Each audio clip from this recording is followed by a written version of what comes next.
Everybody, welcome back. Episode 11 of the Fast Motor Podcast. I'm Elijah, Dad Randy. Again, the intros, I feel like we do them every week, and hopefully we have people that know us enough.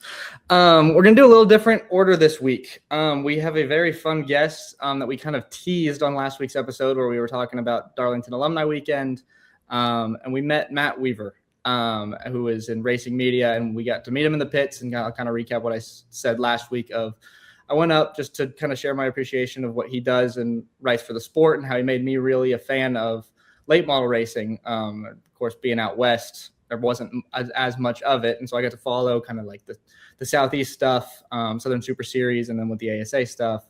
Got to meet him and just share that like he kind of had a huge hand in making me a fan. Again, I went with no agenda of trying to get him on the show, but we got to talking and had great conversation. And then got some exchange contact information at the end. And he has agreed to come on this show. So without further ado, I don't want to get too lengthy because we want to have a bunch of conversations with him. We will get Matt in here. Matt, thanks for coming on. Let's actually shoot everyone straight. The reality was I met you guys and I really enjoyed the conversation. And let's be fair to the facts as I try to be. I invited myself on. Yes. I said, listen, this is like a really good conversation we're having. And we were like going down the bullet list of things. You know, we were fixing the sport is what was happening. We were standing in the garage at Darlington. We were fixing everything that ailed the sport of NASCAR. And I was like, you know what? This should actually be a show. Like, just let me be on the show and let's figure this out on the air. And so, you know, I appreciate the kind words, but I totally invited myself on. Yeah, absolutely. And we're glad you did. I'll tell you the funny part. We walked away and Elijah's like, he really wants to be on like that. How cool would that be? And I said it there, but I think for a rider or anybody that's investing in the sport, you know, Elijah's he became a fan of a series of racing that he was not familiar with because of your riding and your passion. Like that, there's just nothing cooler to me than that. And I can't imagine how it feels to you, but you know, like he was a true fan. He saw you and said, we've got to go talk to him because I didn't follow it. I followed dirt or sprint cars or USAC or high limit or there, you know, and high limit wasn't even there when he started following you and then became a fan through that. And I think that's, you know, that's the impact that you guys are having on social media and you know, media where you're reaching fans and fans in different, you know, avenues, which I think to me, the sport needs so much of. It needs fans to broaden their view of just one discipline because there's so much good racing out there right now. And drivers are coming from so many different avenues. So, you know, I know the one thing that we always talk about is nobody knows the drivers today once they reach that pinnacle level. And it's like, but they're there and they're being covered widely. It's just fans are so restrictive on what they see in the one discipline that they might have. So, yeah, you know, I'll tell you, there's the way that I do things, to your point, was kind of like twofold. On one hand, I'm very passionate about these forms of motorsports that are somewhat obscure.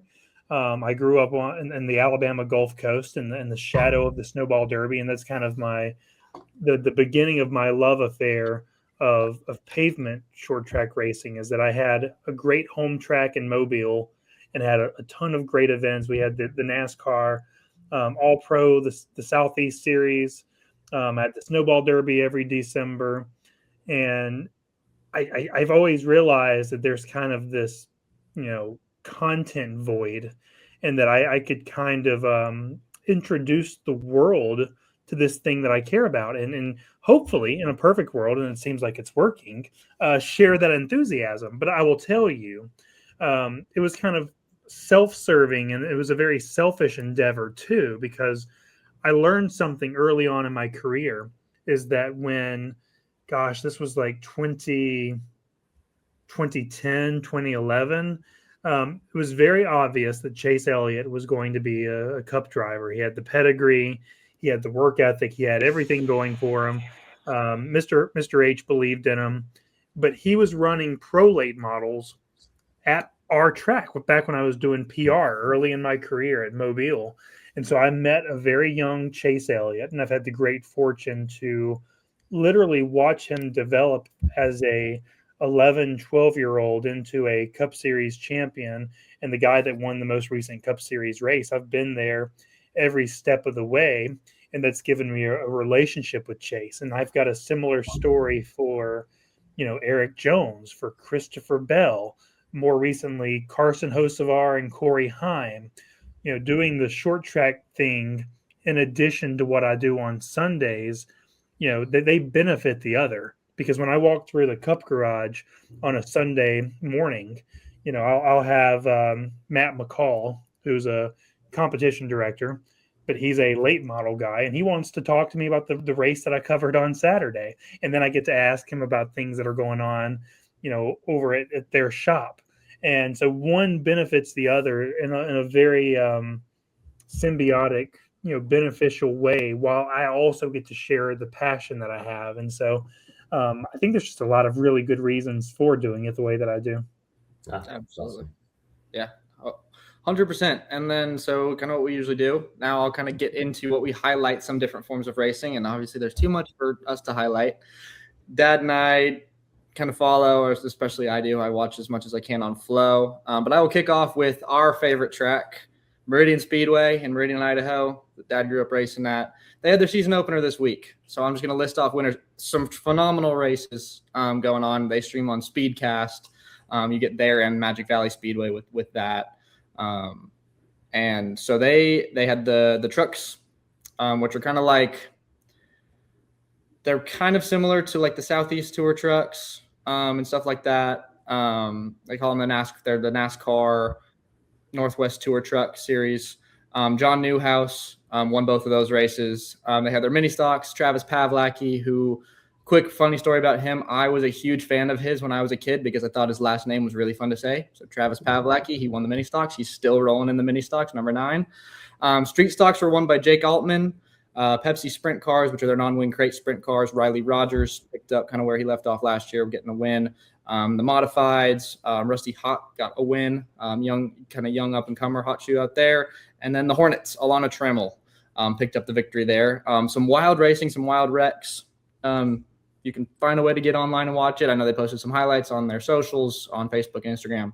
Go and check them out. Some great racing up in Idaho there. USAC Sprints, we're back in action at Red Hill. Kind of a gnarly track there, especially watching qualifying with them lifting up the front ends again. That's always fun, especially for a photographer. USAC Sprints, Justin Grant got the win there in a pretty good race. And then their show at Paragon got rained out.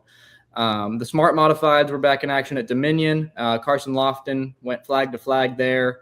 Kind of some wild stuff behind him, but he was able to stay up front, stay clean.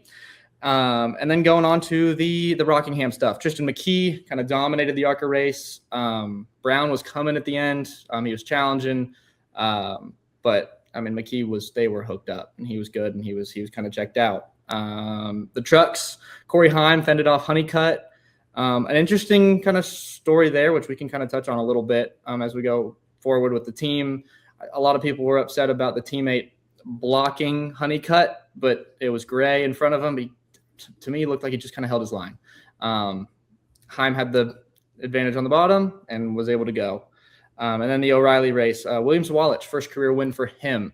After Corey Day was impressive again. Another clean run for him, another top 10 run for him. He led the first 2 stages, had kind of a long pit stop, put him behind the 8 ball. And Williams Walich, first career win, which he has been a up-and-comer who's been knocking on that door for a while. So cool for him. Again, a lot of good racing. So Dad or Matt, and any storylines you guys want to add? I'll just start. Jason Newhouse, John Newhouse, Jason, I think is his son. John, I raced karts with. So that would go back many, many decades. So that's kind of cool. I think see Justin Grant win the sprint car portion. I think that track was incredibly technical when it got into the race later. And that seems to be, he's such a gasser, but he's also those veterans kind of just rise. That cream rises to the top with those guys. And then, you know, obviously, I think it's really interesting to watch, you know, like Zawalich, you know, young up and comer, immediate success in ARCA, looks to be the, you know, the next, you know, superhero. And then they go through that painstaking kind of learning that it takes either in the trucks or, you know, the O'Reilly series. And so finally to get the win, it'll be interesting to see what that does for him confidence wise. Even listening to a lot of his post-race interviews this week, you could hear that he's begun to doubt himself. And I think it's such a hard thing, especially like at a Gibbs camp, because he knows his cars are capable of winning, and you begin to wonder if you can do it. And if you don't have that right cheerleader that's building you up, and doesn't mean that they have to BS you, but to know that this is part of the, you know, that can be devastating. And I think Corey Day is, you know, remarkable in the aspect of he came out this year, he made some poor choices, bad mistakes, was getting beat up by everybody. He was still getting the finishes, and I think the kid, he has like an average top 10 finish right now for the whole year. And you know, he's in phenomenal stuff. He should be doing what he's doing, but to heed that advice that young, that early, and figure out how to start racing smart, you know, is pretty impressive. Do we want to talk about the YouTuber? We can. We can.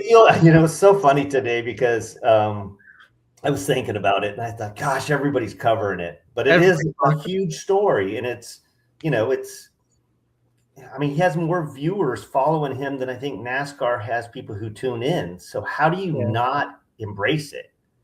You know, and I don't, we've talked a little bit about it, Matt. I'd love your opinion because we talked about, you know, one, how do you identify qualified and who's not? Either we put strong rules out there that say this, you know, and I think we talked maybe about it even then, is define what you've got to do.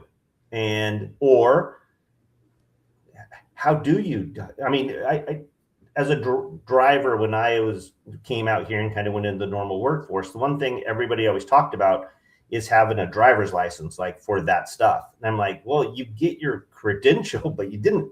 And NASCAR, I know, has changed a lot, but at one point you could show up for a USAC race and you'd file for a credential and that was it. Like there was no license that you had to pass. So yeah, let's talk about Cleetus. But I was curious to hear your take, because I don't think you've ever experienced anything in your career that would be similar to this. But I think, listen, it's a kind of a grading story in the sense that there are so many compelling, true motorsports stories that kind of get glossed over to the side because of this kind of a sideshow situation we have going on. And like, it was no more apparent that, you know, someone wins an ARCA East race, and that was not the thought process at all. All the media was on the guy that finished fourth, and Sawalich gets kind of, you know, lost in the shuffle in the main event on Saturday because everyone wants to talk about Cleetus. But the one thing that I think is very valuable and additive about him being a part of this deal is that it's a reminder to anyone who ever thought for a second that this was easy, that it's not. And I think that was a very important thing for his audience to learn, and for kind of, you know, casual, somewhat fringe observers of NASCAR. Because, you know, we all know someone who thinks, man, I weave and wag out of traffic on I-70. I can do this. And it's not the same thing. And to hear even Cleetus say, getting out of the car now, this is way harder than I thought it was. And I have way more respect for the work and the work ethic and time that goes into being really good at this. I think that was just a very valuable thing for the world to see. And I don't want, you know, the highest levels of the sport to become overrun with, you know, people of that caliber. But I think in a one-off, And by the way, he does have racing. He has racing experience. Like he turns laps in his Crown Vics, and he's bought a late model now. And so he's not a complete total amateur, but he's the closest thing to an amateur that's been in stock car racing in a long time. And I just think it's really important for the world to learn that this guy that you thought could just jump into a really good car at Rockingham because he was able to flat-foot it around a super speedway struggle so mightily. That's a good thing to see, because to race at the 3 highest levels of NASCAR, you've got to be really, really good. And it's good to see the world see that. Yeah, I think, I think the hardest thing for me as a race car driver is trying to explain how hard it is. And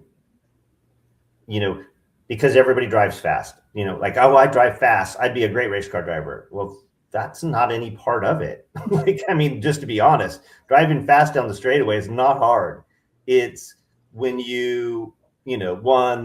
all that goes on with it, all the feedback. What I always hear about, like Michael Schumacher, was not just about the driver he was, but how he built a team around him. So, there's a whole aspect of having your people believe in you, giving the feedback. When we talk about changes in sim drivers now, that feedback is different. What they learn on the sim is very different than a Jimmy Johnson or a Tony Stewart from eras ago, or a Kyle Busch, and so as drivers, you have so many different disciplines that you have to be good at, not just steering a car well.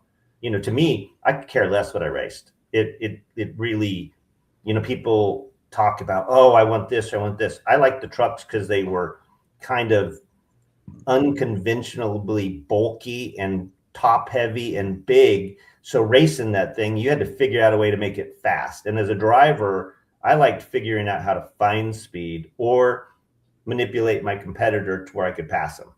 And, on the open wheel stuff, you didn't have mirrors. So you had shadows and flash, bulbs going off, and you positioned yourself so they would see your cage, so they'd freak out.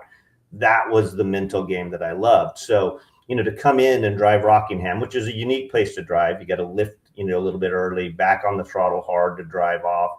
And then for him to spin out, it did. I think it put people under the impression that, okay, this is not easy. Like, just could you drive circles all day is not easy. So yeah, I think it's interesting, and it is scary because we've watched money come into the sport and own a seat because they could pay for it. I remember being in the truck series. I remember it was Mike Stefanik was coming in, and I was doing the rookie meeting, talking about the track, talking about some unique characteristics, what to learn. And Mike just dug into my ear to ask every question he could. And I watched this kid who was in the back that was in the way every week, screwing up every week, walk out the door, never ask a question. Anybody have any questions? Never did. Here came Stefanik, who's in the Hall of Fame now because of all the work that he'd done prior to driving a truck. And he asked. I will give McFarland credit. He seems humble enough to try to learn instead of, I can come and do this. I don't know him. I don't know what he is away from the camera. But he comes across as somebody who's like, hey, I'm trying to stay out of the way. I've listened to all of you guys. I don't want to make a mockery out of this. I want to try to do this. But, he sells content too. So I don't know what that means. No, I can tell you from knowing Mark Rett pretty well, who runs all of his ARCA stuff. Car owner, crew chief, was at Roush way back in the day on the pit crew there in the 90s, early 2000s. Mark tells me that he asks all the right questions, and that even for him, it's not enough for Mark. It's not enough just to have a guy that could, bring a check and, help him field cars, that he does not want to be associated with a clown show if there wasn't some evidence that this guy took it seriously. But even beyond that, I will tell you, I think the spin, this is me projecting, I think the spin at Daytona was a turning point in his level of seriousness, because I think even within the confines of Daytona and Talladega, the ARCA car is so heavy and so underpowered, even within the context of like super speedway draft racing.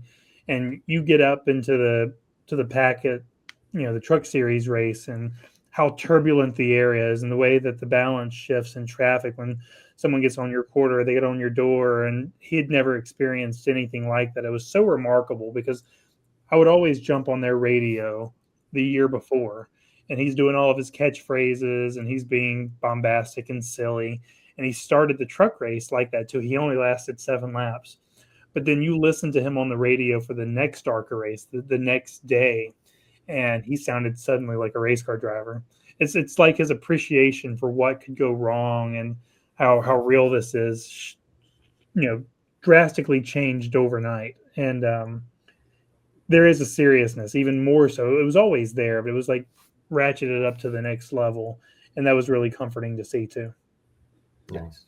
Yeah, no, I think that, yeah, to your point there, he is starting to kind of, and it is interesting. I didn't think about Daytona as kind of being that wake up call for him a little bit, but like it showed. I mean, they did some behind the scenes, and again, he sells content, so you don't really know. Like, at least we don't really know. You might know a little bit, Matt, but he's asking questions. They did some behind the scenes stuff with the crew chief, and he's like asking the questions, and he's trying to learn. And he did. He went out and did a full day's tests at Rockingham there, and so like he is trying to get better. And then you can't ignore the fact that ARCA East the week before at Hickory had like their highest viewership ever with his buddy, with Squirrel, whatever, racing, which I don't really know. I don't really know anything about these guys, but I don't either. But all of a sudden these ratings at Hickory, which was the first ARCA East race at Hickory, if I'm not mistaken, viewership was through the roof. And all of a sudden, Tristan McKee, who won the East race at Rockingham, became the sideshow because Cleetus is in the background of his interview on Flow hyping up the crowd, and you can hear the crowd going nuts. And it's like, I don't know if any of these people know who Tristan McKee is, but they're here. They bought tickets. Well, let's talk about that, right? So NASCAR fans forever have talked about wanting personalities back. And the only personalities you really get are the frustrated driver, the angry driver, Tony Stewart, giving a funny interview that he's going to, whoop somebody's butt, or Joey Logano, or Denny, or, it was the guy wearing the black hat type of interview, instead of being like who they are as people or characters. And so you don't have the character development because so many drivers are bland. Chase Elliott, shockingly enough, is the most popular, but as far as a personality, he would never be a Cleetus. But also, you kind of get in that world and you kind of get reserved. You're representing $1 million, billion-dollar companies. You carry these sponsors that are your lifeblood to a continued career, and so you try to not rock the boat. I mean, Jimmy Johnson's one. I didn't know Jimmy well, but I know Jimmy's a much funnier and fun guy than he ever appeared on camera. And people are like, oh, he's so dry and boring. No, he's perfected, just like he was in the car. Like and so these guys coming from YouTube, they've made their career being crazy, like Jackass the movie. Like, I'm going to slide a car and, back it into this parking spot and do all these crazy things. And they became those characters. And so, they have this fan appeal over here. Hopefully somebody chooses to tell some stories about some of these drivers. I'll guarantee some of these drivers, Noah comes across as somebody that's funny, in a personality, but, how do we grab the real personalities of these drivers? That seems it's getting worse and worse in that aspect, where they're protected and they're off. But I'll guarantee behind the scenes, some of those dudes are pretty funny people. I think there's a lesson here, actually, like in the whole Cleetus thing. And it's not just about Cleetus, but it's just about how people sell themselves to the sports and entertainment world. And I think it comes down to authenticity. And I think that if you look at Carson Hocevar comes to mind. Carson has the race car driver bona fides obviously that Cleetus is lacking, and he's kind of the perfect version of meshing this all together.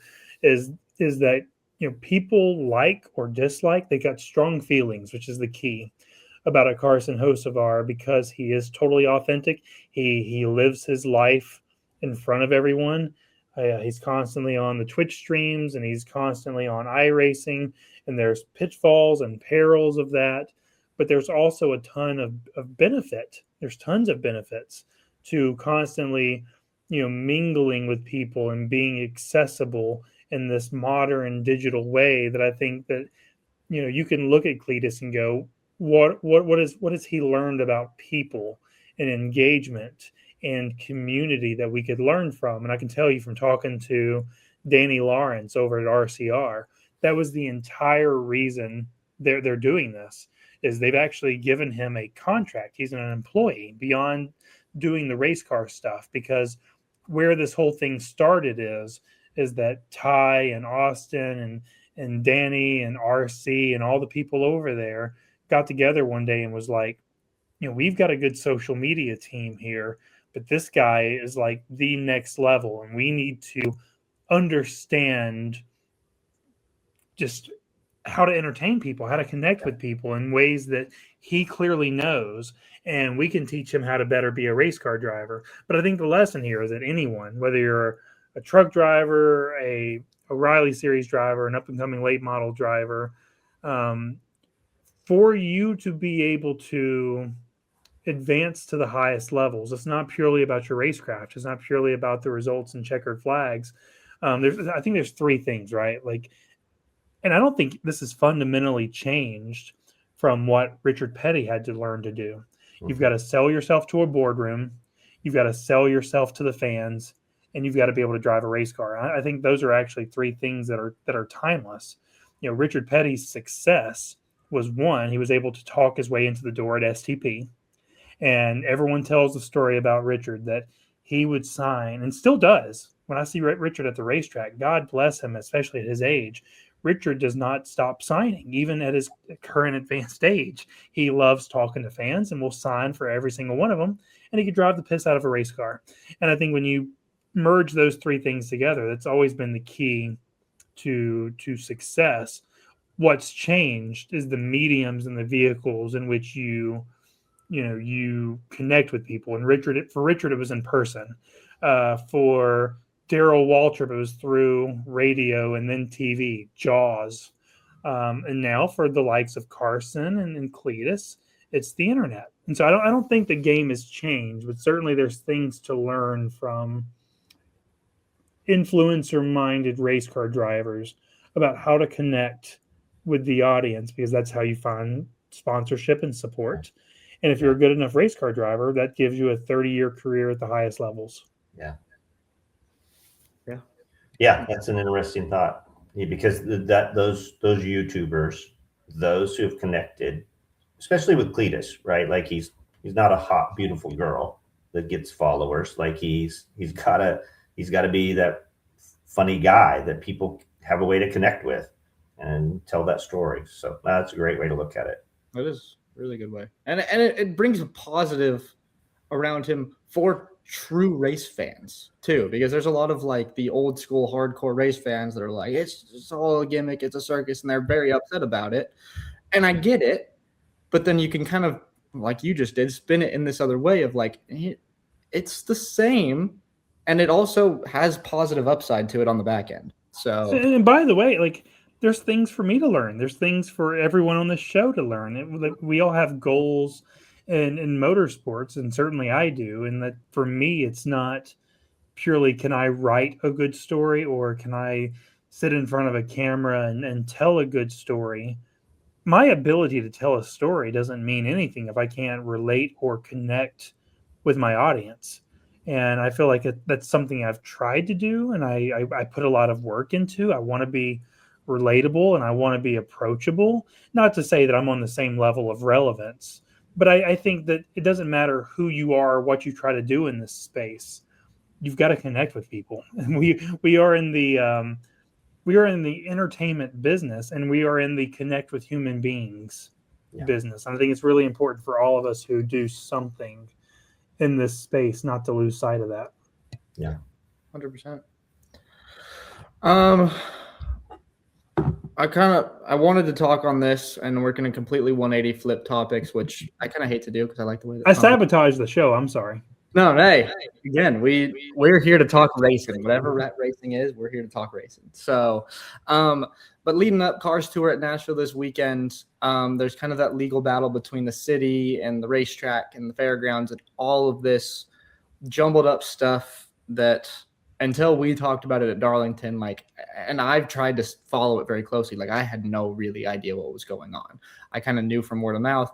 So if you could kind of lay out what's going on for other people out there, because, you know, we have some listeners that are from people that don't go to the fairgrounds, but, you know, we want to save racetracks as best we can because there's so much history. So we'll give you. Yeah, you know, it's funny because this is such a nuanced topic. I mean, everyone thinks they have an idea of what's going on just because of like what's happening in the public and what you read on the websites and what you read from a, you know, social media standpoint. But really the most interesting things that are happening with this story are happening behind the scenes. And this is becoming a battle of PR firms and how much money both sides are going to spend to try to sway hearts and minds. Like, for example, there's stories coming out, you know, studies.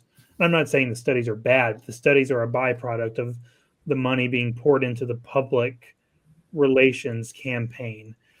John Ingram, who owns the soccer team and the stadium that's been put on the fairgrounds property right there behind the racetrack, it's no secret that he wants the track gone because that's more parking for it's a very small facility. You guys have been there, so you know. It's a very small facility, but you know, that racetrack just does not fit his vision for what he wants that facility to be. The problem is that facility, the fairgrounds, is owned by the city, Nashville Metro. It is charter protected. In 2011, this was put up to a vote, a referendum, which passed, I think it was 70-30 or just short of 70-30. The residents of Davidson County voted to protect the core pillars of the fairgrounds, which is the flea market, a fair, not the fair, that distinction is important, and auto racing. And so it's not as simple as John Ingram just bulldozing it because he can't. But it's become increasingly clear that he wants to, which that's kind of a story in and of itself, because I remember that when Ingram first got the franchise, the expansion franchise, he actually he sponsored the All-American 400 that year, the big super late model race held every October, November at the fairgrounds. And it was going to be the Nashville FC All-American 400. It was the last one, I believe, that the Formosa promotional family promoted. And he kind of positioned himself as an ally, as a friend. We're going to work together. And I was a little skeptical even then because it didn't make sense to, you know, if you're going to pigeonhole, you know, force this stadium to be built on the property. I don't know that there was room for both. I didn't see then how both the racetrack and the soccer complex can coexist. Now, to Marcus Smith's credit, or to his vision, he believes that it can actually benefit each other. And Marcus has put out a very thorough proposal through Speedway Motorsports, a way that the racetrack and the soccer stadium, along with the flea market and the expo, can be this multi-purpose entertainment facility. But that parcel of land that the racetrack is sitting on, they have two drastically different visions for it. It's become very clear. But they're having to be very, I don't want to say secretive. They're having to keep the plans close to the chest because everything is a public relations battle. I think the mayor sees the value in having the racetrack in the SMI proposal come to fruition. especially given that SMI is going to manage it, the financial package. It makes a lot of sense. But then the mayor has to turn around and sell it to the neighborhood and the voters and residents. This facility is right in the middle of a neighborhood, which, by the way, was built long after the racetrack was there. That's another complicating factor. But what's happening is you're seeing John Ingram and his proxies are spending a lot of money, supporting anti-speedway groups that are kind of doing the bulk of the PR work, going to the fair board meetings, the social media campaigns. And by the way, SMI is doing the same thing. This is not me picking a side here, just objectively speaking. SMI has some allies. They have Big Machine. I forget their names off the top of my head. The family that runs Big Machine Records owns Big Machine Racing. Super affluential. Was that Borchetta? Borchetta. The Borchettas are super supportive of the racetrack. They've promoted, or they've sponsored the late model division there. The Borchettas have raced at the fairgrounds. And as I understand it, in this PR battle to come, they've kind of kept their powder dry. They're waiting to be very selective of when they start to do their own ad campaign. And a lot of people think, oh, well, it seems like the anti-speedway people are winning this battle. And I don't think the battle's really started yet, because at the end of the day, whoever can convince the mayor to, because I think this fair board is largely on board. They've already supported one version of this deal, this agreement. Whoever can win the mayor over, and whoever can present the package that the mayor can use to give to the voters, will win this thing. And I think in a lot of ways, this battle begins this weekend. And that's not just because I'm going to that race weekend. I'm going to Bristol on Sunday too. But I think there's a lot of importance in this weekend. Dale Jr. is going to race this event. So Dale's going to be there, shaking hands, kissing babies, meeting politicians, meeting local business people, no doubt meeting with the Borchettas. I think that a lot of seeds are going to be planted this weekend for what large-scale, big-deal events for racing can look like at a restored Nashville Fairgrounds Speedway. And so much of this is so fascinating because most of it's behind the scenes, and there's just things happening that are not out in the public. And it's going to be fun. I don't want to have fun, but it'll just be interesting to watch how that kind of behind-the-scenes stuff starts to become more visible once Dale is there, and what happens once Dale leaves. Yeah, it's interesting. It's a battle, and I know that like every race weekend at the fairgrounds, there's like Save the Fairgrounds people there trying to sign the petition. So my wife and I both were on board, Save the Racetrack, and so we signed it. We did our part there, but it's going to be interesting to see. And yeah, like you said, this weekend's going to be very pivotal in it, just in terms of the name power that's going to be around, that's going to be interacting with all the real heavy lifters of moving stuff behind the scenes. So yeah, it's going to be interesting. I'm excited to watch, and I'm excited to watch the Cars Tour race at the Nashville Fairgrounds. I'm excited to see late model stocks there.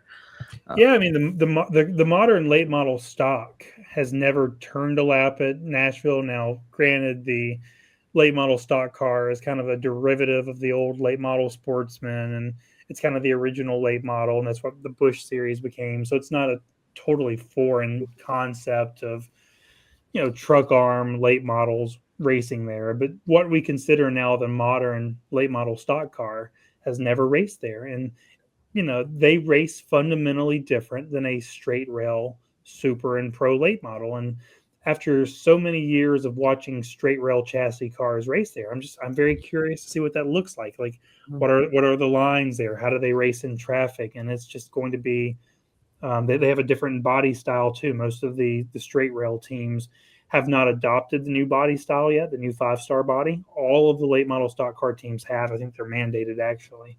And so I just think it'll be a slightly different racing product than what we see weekly or for the All-American. It's just a different product. Yeah, it's going to be different. It's going to be interesting.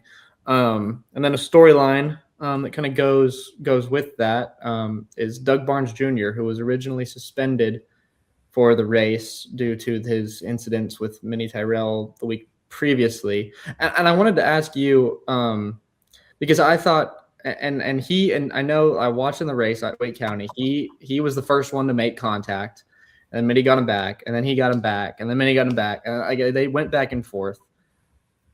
The suspension of him, and now they've gone back and undid it, where he's not allowed to test or practice on Friday. He's only allowed to be there for the Saturdays portion.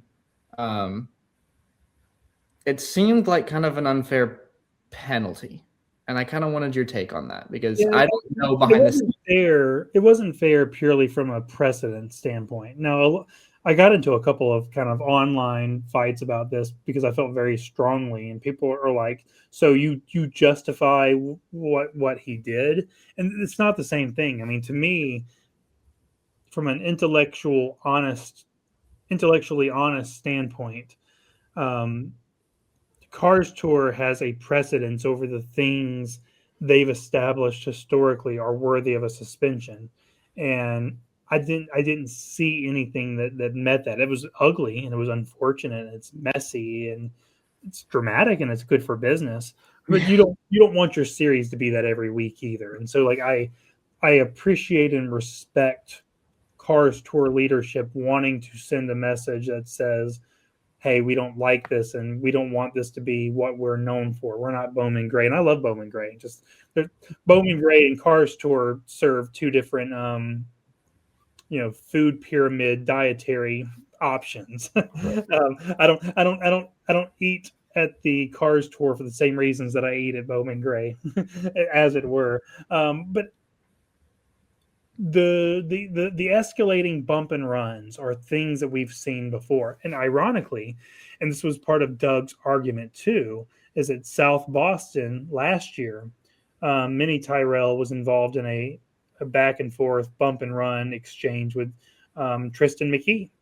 And eventually Minnie had enough and very objectively clear sent Tristan around.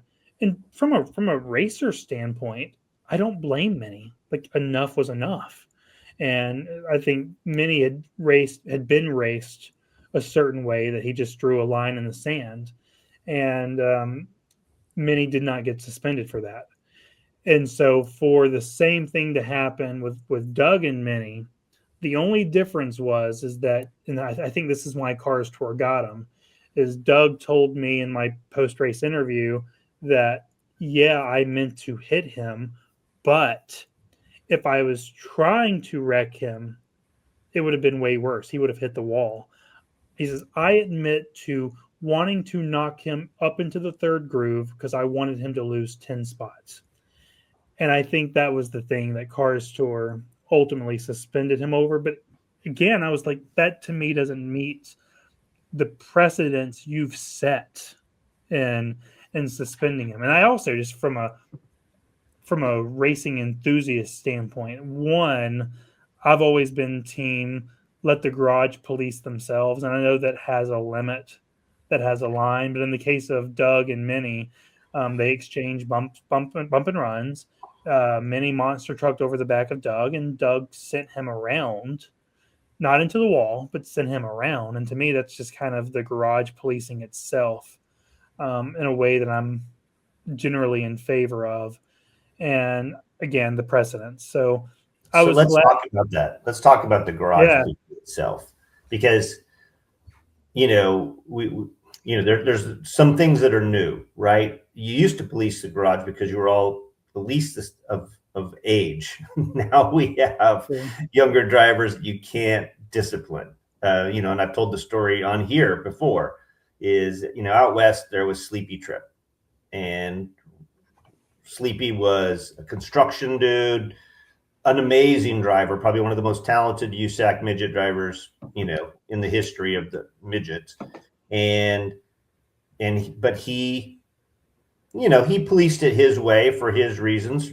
Sleepy would race you like you raced him, but he'd also let you know if you crossed the line. And mostly, I think he would give a warning, which would be, hey, let's take a walk, put his arm around you, tell you how it's going to be from then on. And, and you knew it was real because he'd done what he said he would do if you don't, heed his warning. It just doesn't seem like that even happens. And there was just a way that it happened. One, there was respect. Like I knew Sleepy going in, and when he put his arm around me and we had the chat, I respected him. I respected him as a driver, all that he'd done. It was very different because now you see young drivers coming in going, I can beat anybody. Give me the car today. Like I can win. I don't know that I had that mentality, which is probably why I'm on here talking and didn't have a 30-year career. But, there was always that, I respect what those guys had done, and I needed to get my game equal or level to them. Now you have, I don't like all the policing. I don't like the rules coming from, the view outside of the thing, unless it's completely, it's crazy, right? Like somebody just loses their crap and, does it over the top. But where is that balance? Like, boys have at it. Do the boys really get to have at it? I mean, that might mean throwing fists because you had that fear. I mean, I talked about one of my early races with Hornaday.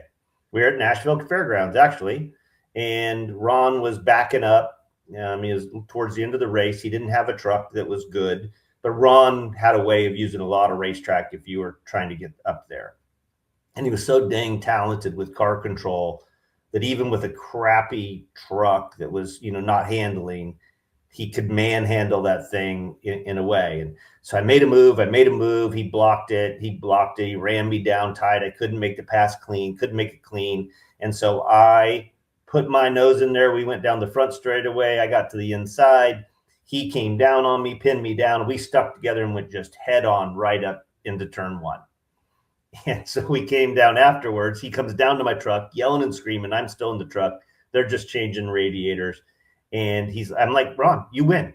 And he's wanting to argue. And I'm like, you win. And he goes, what do you mean I win? I'm like, how can I argue with you? You're like a champion. I'm a rookie. Like you win the argument. And he just like, I don't know what to do with that, and walked off. And so we got to the next race. And we went down the back straightaway, and I'd caught him again. And I thought, oh my God, like this is not going to be pretty like this. And I remember him pointing, and I thought, well, either I get by or I'm fenced. And I got by because he respected me too at that point, right? Like he respected that he could only push so far, and you learned. But my first couple of years in the trucks were that way. Like you earned the respect. You gave the respect, but you earned it. And then you got and that's just how it worked at every level. And now I don't think, it's not fair to me to say it, but I don't think there's the respect there coming in. And so then how do you teach it? Well, if you've got to wait for some series to make the call, then mostly you're going to push past your limit and handle it, and sadly you dump a car, you crash people, you do the scenario. I wasn't a big guy that way, but, you had to earn respect. Like you had to hold your nose there sometime and let them rough it up a little bit, or you had to, move them because to let them know you were only going to get pushed around. Like you couldn't be bullied. So what's your thoughts? What do you like and don't like? Yeah, I mean, so like I remember I was talking to Doug after the thing happened, and Doug was like, it's just frustrating because Cars Tour has the rule that if you're involved in a physical altercation, that is a suspension. And he's like, I didn't mean to even spin him out. I just wanted to move him up the track. But if I did spin him out or wreck him, then I'm risking a suspension, which they did ultimately do. And so there's no way to extract respect when you try to, like, if you feel like you've been raced wrong a couple of times, which I'm not taking Doug's side here, but Doug has had some prior incidents with many that he felt escalated in the wrong direction. He let the first one go. He said he accepted the apology, and then the second time happened at Tri-County, and he's like, having the conversation did not get the respect I wanted. I can't go punch the respect into him, and if I were to wreck him, I get suspended too. And I think that having so many younger drivers, and this is not the case with Doug and Minnie, but let's just say Tristan McKee. The joke has been, and I shouldn't even joke about this, but it's not even really a joke. People are this frustrated with him because he's a teenager and a young teenager and a kid, and he has raced. He's actually gotten a lot better in the last year. Yes. And I'm really proud of Tristan. Quick aside, because I think this is an important story to tell. I've been really hard on Tristan McKee.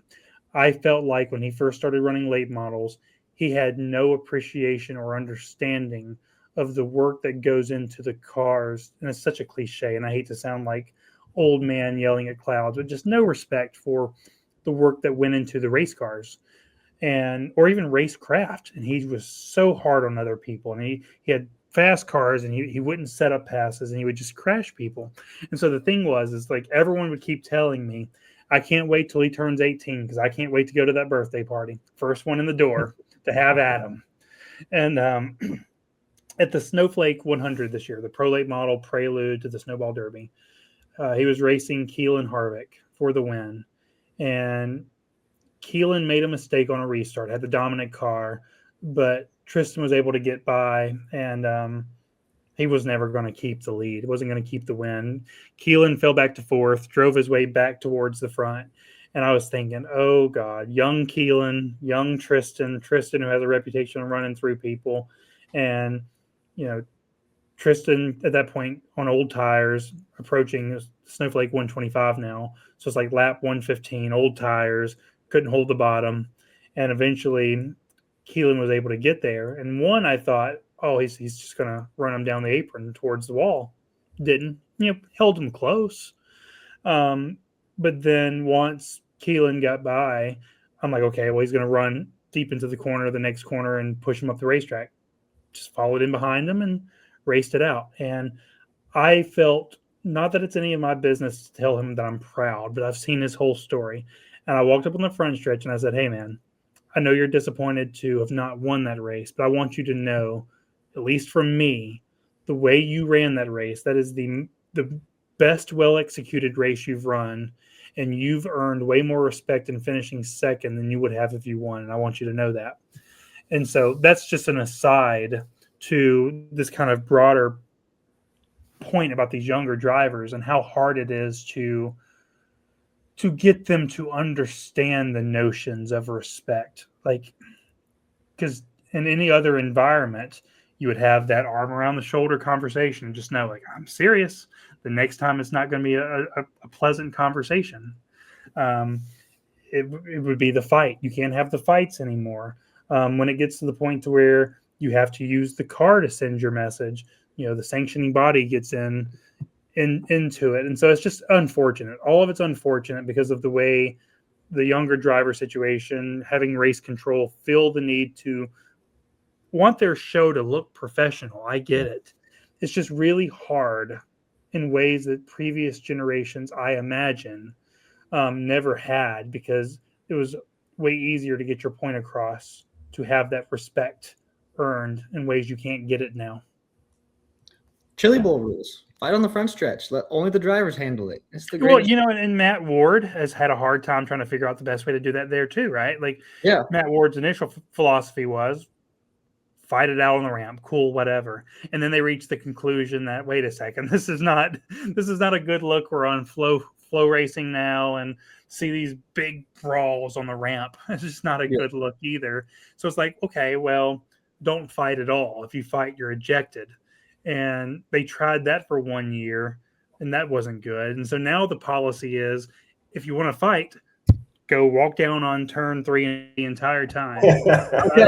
I don't know totally what happened there. If you need to make fun of me in the editing process, have at it.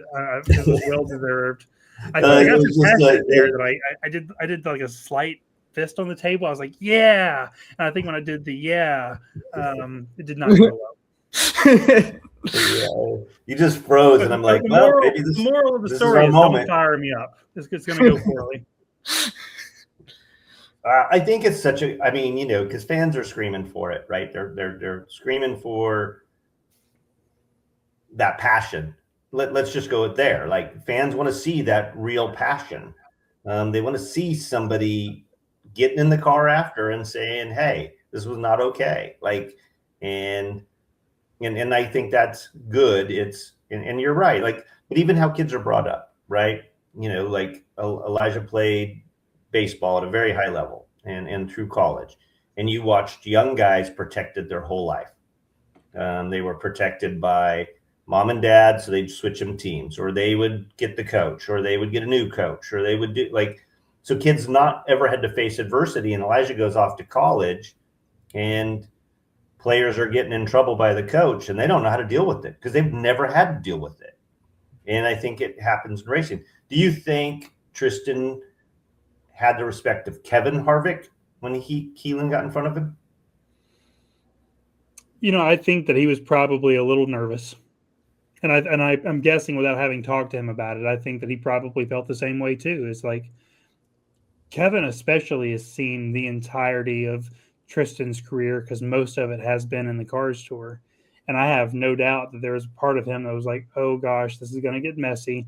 I don't trust him, and I don't trust Keelan. Not that Keelan hasn't been done the right way, but just you have a lot of combustible ingredients there with two young drivers, and you don't know how that's going to play off. But I can tell you that I had a lot of people reach out to me after the snowflake and said, hey, I heard what you said to Tristan after the race, and like that meant a lot. And he's actually been paying attention, and he's putting forth the effort. And to me, that's really all you want to see from younger drivers, that they at least you see it. You see it. You Elijah, we made reference to it last week. I made reference to, he's had his challenges, and I haven't been a fan of it. Just because you couldn't outguess him, right? Like, he would just do whatever, always fast. And now he's finding a way to be fast and finish and not cause the stir to get the victory. That kid's going to be an amazing talent. Obviously, he knows how to find speed. Same with. By the way, like I want to add one point to this too. Like, there's pressure that I, as a teenager, way back when, because I'm 37 now, but when I was a teenager, I did not comprehend the pressure that he's under now, because you've got all of this huge investment into the career you're trying to build, and I'm sure all he cares about is winning, because that's the only way to justify the investment that has been placed into him in his mind. And it's not quite the nuanced conversation that it is to us. He just thinks, I've got to win, I've got to win, I've got to win. And I am not dismissive of how massive that pressure must feel to a 15, 16, 17-year-old. Yeah. I mean, I think we all had some of it as drivers, just wanting to win, but I don't know that there was the weight. Like, my weight was different. My parents did so much out of their means to provide me a race car. And then we didn't have extra, right? I mean, I had great stuff, but not extra. So I couldn't afford to crash it. So, but I wanted to race longer. So what did that mean?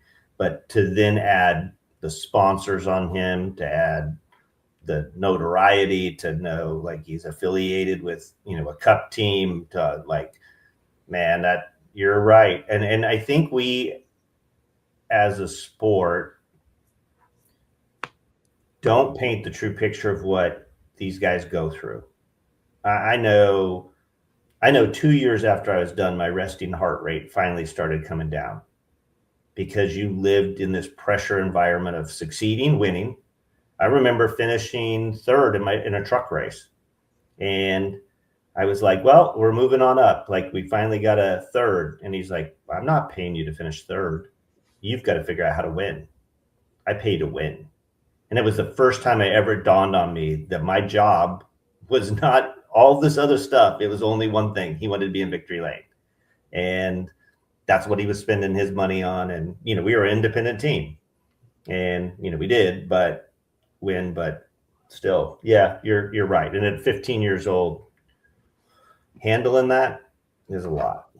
Yeah. It's different too. It's interesting because like I go back and look at like trying to get recruited to go play college ball.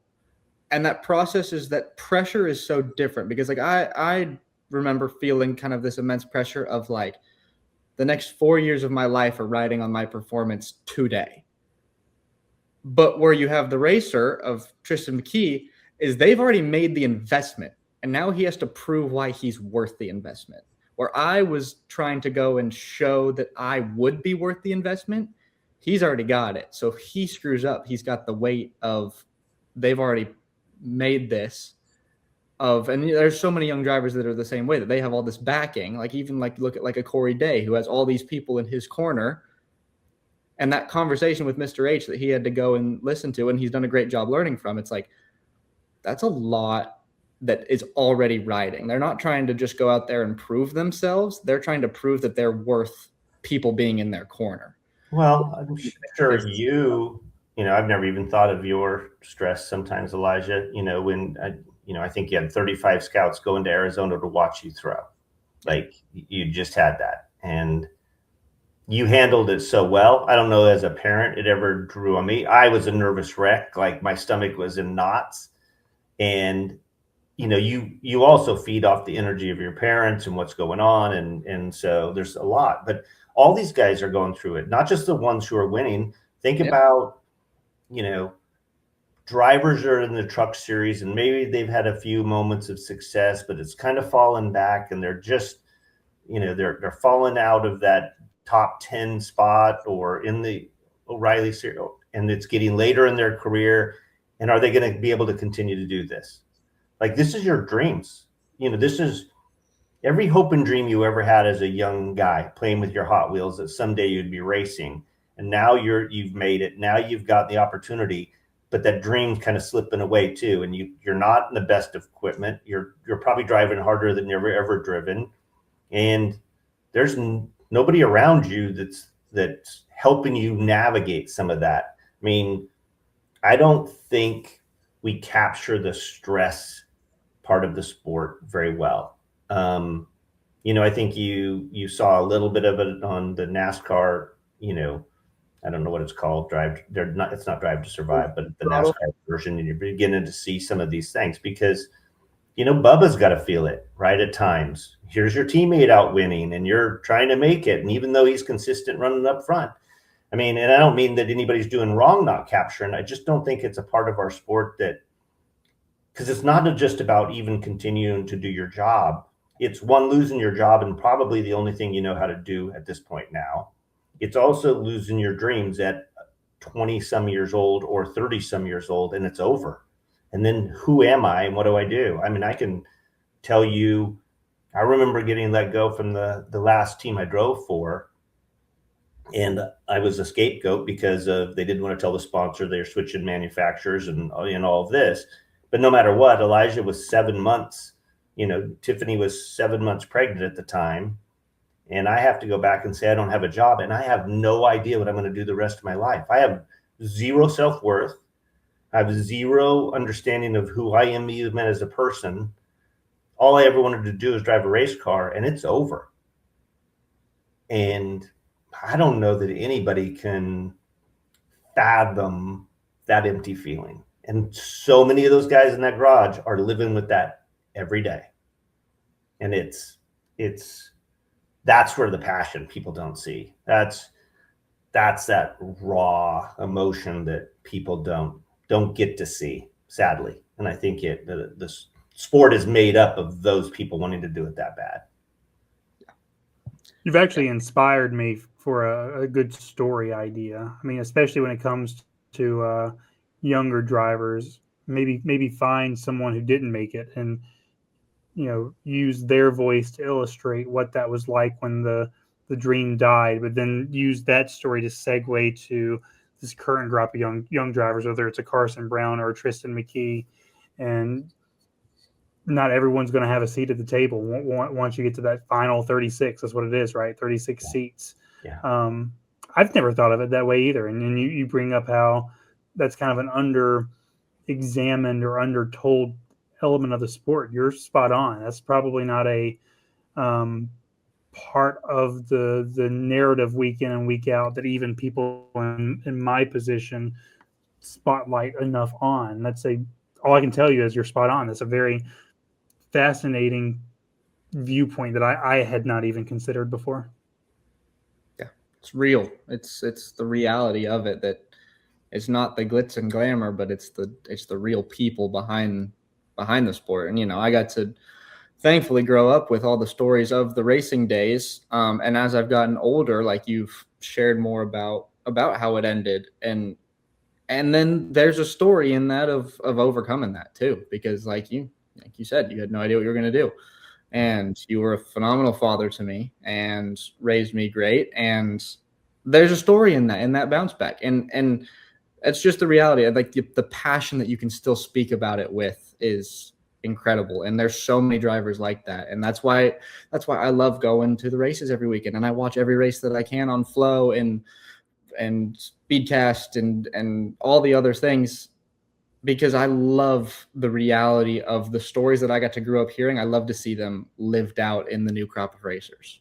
By the way, the reason I wanted to be on this show, and one of the reasons why I was just very immediately appreciative of the friendship that we've formed now, is that, especially for you, Randy, I've never met a racer who, once they're no longer a racer, many of them have to completely like cold turkey. And I'm sure you had days where you had to too, because it's like, I need to go figure out what I'm going to do now. And that means a degree of separation. But to hear how plugged in and how interested you are, and the fact that you two share it together, and then y'all shared that passion with me when I met y'all, it's been one of the more memorable impressions that I've had lately. And it's part of the reason why I even wanted to be on this show, because I just think that y'all's dynamic is so damn cool. Thank you. Appreciate that. Yeah, it was, and you caught it at a cool time with Darlington, because I'd always had, I played college baseball and I graduated in last May. So I didn't have time to go. Like we'd go to Turkey Night every year, and my now wife she went to Belmont. And so I'd come back for All-American, but there was very slim, and there were few and far between where Dad and I got to go to the races together and just experience it. And so this Darlington weekend came, and it was like alumni weekend, and all these old racers are here, and let's go hang out all week. And it was like, you caught us at like our kind of first hurrah as getting to go and experience these things together. So it was, the timing of it was phenomenal. It was all cool.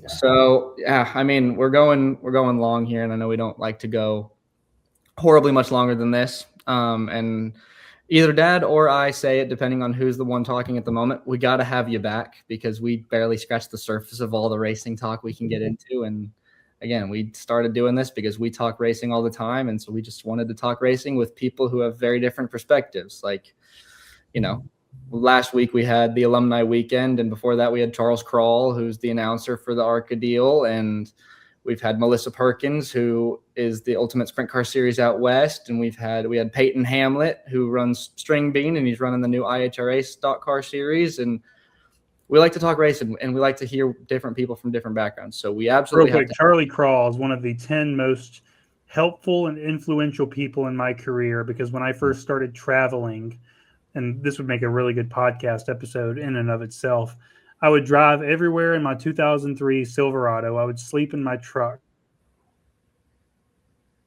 And I always knew that if I was anywhere near Toledo, Ohio, I would not have to sleep in my truck, because Charlie would do whatever he needed, whatever I needed to have a place that was not my truck to sleep in. I have valued that friendship for approaching 2 decades now. And just hearing you say Charlie's name, I got to give CK a shout out, because he is a salt of the earth human being. Yeah, he is that person. He, he inspired me when we had him on, because he has such a love for the new talent, and he sees it as just that, like, this is that new crop. And there's times that I get frustrated with the younger or the money or the this, and he just has such an uplifting kind of attitude towards it all. And it was just refreshing where it made me go, you're right. Like, here's what's great about these guys. Here's what's great about this young crop of talent. And it's great to hear you say that about him. And I think I would love to hear what it took for you to make it. Like, we hear racers, but knowing all you cover, and I know I asked you at Darlington, how many races a year, how many miles a year, it was, I think that would be a fascinating, sometimes it might not be fascinating for everybody, but it's fascinating for us. And that's all we care about in this show. It was fascinating for me to live it. Yeah. I mean, I drove for 3 years every Friday night after work, 751 miles to the place I stayed. Then I raced Saturday, home 751 miles to be at work for Monday, 31 times a year. I mean, that's what it took to make it. That was the commitment. And yours sounds just like it, like just barely, surviving. I've eaten cold cereal for dinners. I paid my last bill with the last penny I got from a love offering because I spoke at some church. Like, it was, that part. So, well, Elijah always finishes by Rapid fire questions. some rapid fire questions. Ask every guest. So we will start off. Favorite track. Favorite track is probably oh gosh, that's tough right off the top. Ironically, and I'm not saying this because it's meaningful to the three of us and our connection, but Darlington. It's the perfect racetrack. It's the perfect blend between a big track and a short track. Love Darlington. Yeah, that's a good one. I was walking in there the first time when truck practice fired off on Friday, and never being there before, and the rubber and the fuel and seeing that place, awe-inspiring. So it's up there for me as well. The most memorable, gosh, this is probably gonna be a really hard one for you. Most memorable race that you've watched. I will tell you, and this one's interesting because it's super obscure, but it's also relevant to our conversation. The 2013 All-American 400. Chase Elliott won it. It was the first year of the Southern Super Series. There was this great season-long championship battle between Daniel Hemrick, Bubba Pollard, Augie Grill, and John Hunter Nemechek, and it came down to that final race, and Daniel Hemrick beat Bubba Pollard by 1 point. And I'm early on in my riding career. I've not really established myself as a guy. I've gone to cup races by that point, but I'm not like doing the things I'm doing now. And that race just cemented. It was everything that I love about covering stock car racing. And like, if I could cover a race in a season-long championship that it was as dramatic as that, but do it at the highest levels, that's everything I've ever wanted in racing. And so I've never forgotten that one race and how it's been kind of my my North Star, because it's solidified my love of wanting to do this. That's cool. Your racing hero growing up? My dad, because my dad's a local dirt track driver, still is. I wouldn't be doing this without my dad. And my dad stopped racing when I started racing because he wanted to give me my best chance to pursue this if that's what I wanted to do, karting and running bandoleros. And it just got to the point to where it was basically, we don't have the money to keep doing this, and you can go to school, but if you want to keep chasing racing, you can. And I chose to go to school, and I found my way into racing anyway. But him being that model of work ethic, consistency, giving me everything that I've needed to do what I now do, everything comes back to my dad. Awesome. Yep. My racing hero is my dad as well. The best track food you've eaten? Ooh, that's good. Redneck fries at Langley Speedway in Virginia. Okay. The furthest east that somebody's gone so far. Your favorite current series to watch? Current favorite series to watch would be, oh, that's tough because I watch it all, right? Like, I will give you my holy trinity. Okay. The NASCAR O'Reilly series, This is going to be so unfair because there's a lot of politics involved in this, but I will say High Limit over the World of Outlaws because I think their roster depth is so much deeper. But I would say sprint cars, 410s in general, but I would say High Limit over the Outlaws because they have way better series depth. And the one that is super underrated that no one appreciates, but I love these cars, is the NASCAR Canada cars. The used to be called the Pinty series for a long time, but I think Kenny Schrader calls them the late model stocks with bad shocks, and that's everything you need to know about the Canada car, the old cast car cars, because they are such a wonderful primitive stock car, and I love them. Yeah. Good. I don't think I've ever actually watched a race, but I've seen like the highlights on Flow, and they always look like they put on some phenomenal shows. They're like on ice. They are not in the racetrack at all. And I think that if you can drive the old cast car, you can drive literally anything. Yeah. That's awesome. Your ultimate goal. My ultimate goal is just to keep on surviving. I think being in media and being in racing are the two most illogical things you could do with your life. Trying to do something in racing or be a media member. And I chose to be a media member in racing. So that's like a double whammy. So if I can continue to survive one year after the other, keep doing this thing that I love with the entirety of my heart and soul and do it for the rest of my life, that is a life well lived. Yeah. Well, so like we said earlier, you reached some people doing it, so keep it up. And then this again, we asked this one, and it's probably the hardest one for anybody in racing to answer. But your favorite hobby outside of racing? I've got a couple. It's hard. It's not. I don't even have just one. Like I try to keep myself pretty level, and sometimes I have to distance myself from racing in order to be able to do racing at a high level. But I love storytelling, so I love to read. I love movies and TV. I love video games. And so it's not so much that it's just one hobby, but I love escapism. I love fiction. I love being able to, in some way or form, experience a story and all of the ways that people tell stories, all the mediums that people tell stories. So that's not just one thing, but I love the art of storytelling. And even if it's like I can derive things from playing a video game or reading a book or watching a movie that narratively ties into being a motorsports storyteller. And so I love the art of telling a story. That's interesting. I like that. That's a good answer. Yeah, too. Really good answer. That's all the rapid fire I got. Like I said, we got to have you back on because, again, we can just scratch the surface and we can just talk racing. Anytime. I'm a text message away. Absolutely. But yeah, Dad, if you had anything closing that you wanted to tie up before we sign off. No, I just appreciate it, right? I appreciate you coming on for many reasons. One, because it just kind of summarizes what Elijah and I loved about this. The idea of doing this is sharing stories, talking with friends, chatting about the sport, what we love, what's frustrated us, how to make it better, and kind of you just blended right in. So thank you so much, and it's truly been an honor. Yeah, and, Elijah, we'll see you this weekend at Nashville. I will see you this weekend at Nashville. I won't be there Friday. I appreciate the time. I appreciate being on the show, and I appreciate the friendship. Appreciate you guys. Absolutely. All right, signing off. Episode 11, Fast Motor Podcast, every Wednesday, Spotify and YouTube. Keep tuning in.